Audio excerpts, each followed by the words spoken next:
It's not true. Mommy's boy. You think you're just tired of life, pal? Hi, Randall.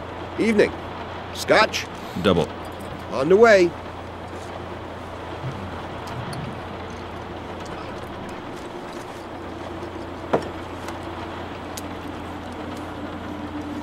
So, had a bit of trouble?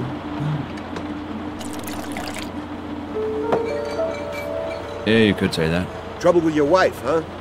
Can you tell just looking at me? You're a clever son of a bitch, Randall. You kind of develop a nose for it working behind the counter here. And? You gonna fix things? You mean with my wife? I don't have no idea. I guess it's out of my hands. I'll have another plate. Another? Take it slow, man. Has she got another guy? No. At least not as far as I know. Midlife crisis. We just fight. Simple as that. So, whose fault? Fault? Oh, yeah, fault.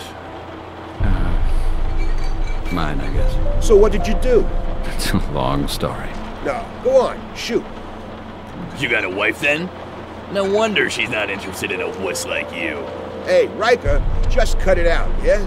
The man, he's got problems. Sure, he's got them. The sort of problems you can only fix with a certain type of operation. Your wife ought to give me a call, Weedy. Then she'd find out what a real man's like. Give me your number and you can go pack your bags. Riker, that's enough now. That's okay, Randall. Okay, Randall, it's alright. For Wimpy here, everything's alright. Let's make a bet. His wife's at home with some other guy right now. But hey, for him that's A-okay. Right, Randall? Okay, Doc, out with it. What do you want to hear? Story about my wife? If you like.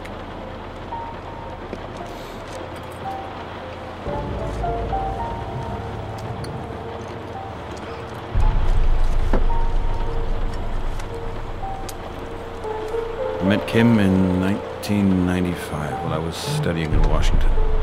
She was an art major and I was doing medicine. She was a great painter.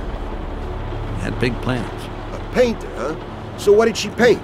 She was a beautiful wild thing. But she wasn't crazy. She was, strong, you know? She had this amazing energy. I wouldn't know much about that. And now she doesn't paint anymore? What makes you say that? You said she was a great painter. I said that, yeah. Yeah, she doesn't paint anymore. Why not? She had an accident. Oh, and the accident? She's almost blind. She has about 15% of her vision. How'd that happen? Like I said, it was an accident. It was just a darn unlucky sort of thing. We had an argument, and we were having a barbecue party at home, and like I said, it was just a real bad luck thing. You don't want to talk about it, right? That's enough that I still dream about it every night. And you couldn't help her? Is that it? Randall, listen, I just want to drink, okay? Okay, I'm sorry. Let's talk about something else. Your job, then. What's happening with your job? People think all sorts of things when I tell them I'm a psychiatrist. A lot of people think I can see right inside their heads. And read their dirty minds. Exactly, but you know what? It's just a normal job. Some folks fix cars. Or ruin livers. And you fix minds. Oh, whatever. Well, I try. Not really fix their minds, it's more like clearing out the crap. Freeing up ways to get beneath it all. Jeez. I'm not sure I'd want anyone poking around my darkest thoughts. Just me is fine enough. Doesn't sound like you have too much fun somehow. That isn't necessarily the one deciding factor in life. Uh-huh. What is then? Sounds like you know. Take a thing seriously. Do your best. Help others. Sorry, Doc. That sounded more like the Army. That's the sort of crap our captain used to come out with all the time. All of the Boy Scout captains. We're here to do the job, to help people, to defend freedom. And then what do? We bomb little children. That's what. Yeah. Sometimes you want to help, but then you actually harm yourself. They sure know about that in the Army. That's why they have people like me. People to tidy up the crap. Yeah, I served in the Army. 7 years. What outfit? Psychological operations. I was responsible for looking after test subjects. What the hell is that? Combat simulations. Computer-aided combat training. Okay, not real combat then. However you want to take it, we were responsible for the war. Before the war, and the war after the war.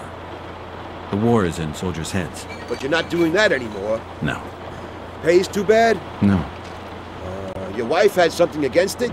No, the job just wasn't really for me. Like I told you, sometimes you go to help others and you end up hurting yourselves. You had trouble with the patients, right? No. The job just wasn't good for me. I took too much of it back home. So what exactly did you do? I dealt with traumatized soldiers. Combat paranoia, nightmares, psychological disturbance following combat exposure. It's not good for anyone to see bodies torn to pieces, and certainly not good if it was you who was responsible for it happening.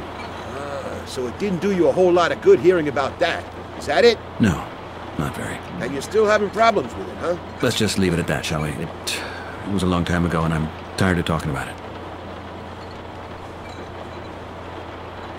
You know what, pal? You're seriously getting on my nerves. What was that, punk? Like I said, you're getting on my nerves. Drink your drink and shut your mouth, got it? Hey, Wimp. Don't you think you're using the wrong tone here? You don't talk to grown-ups like that. Didn't your mom teach you any manners? Riker, put that thing away. Keep out of this, Randall. Yeah? And now what? Now you're getting all uptight, yeah? Feel really sorry for your wife.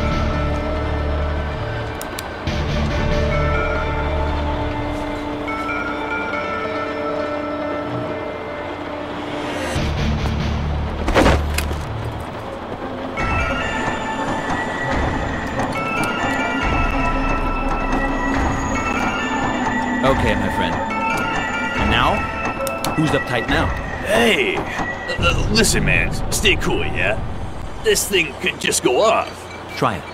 Don't be stupid, man. I can't promise. Stop it, man. You crazy or what? There are some who would say that. Randall! Holy shit!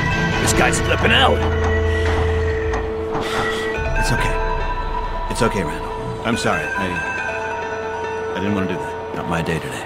Kinda looks that way. I think I'd better go now. I'm tired. Good night. My God, I better watch myself.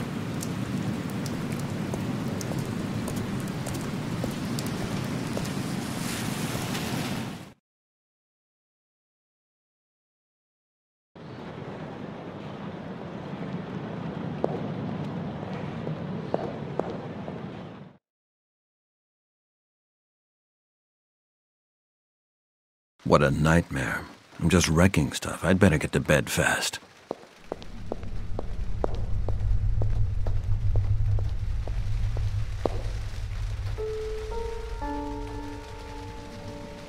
Record date, Monday, November the 12th, 2007.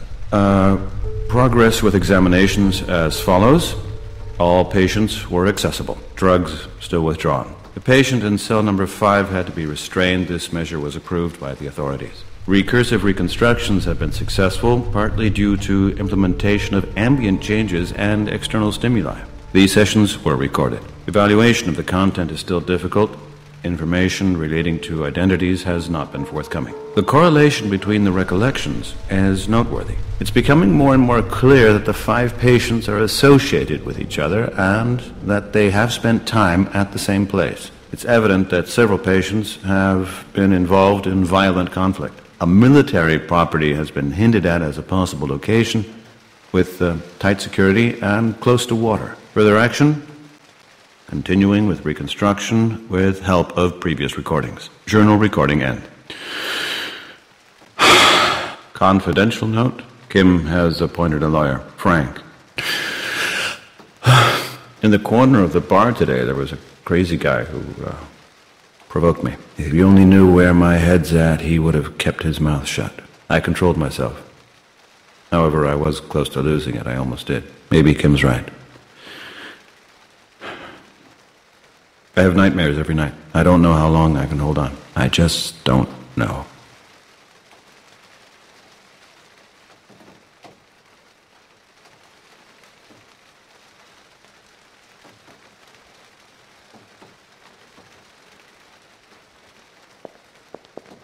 If only I can sleep tonight.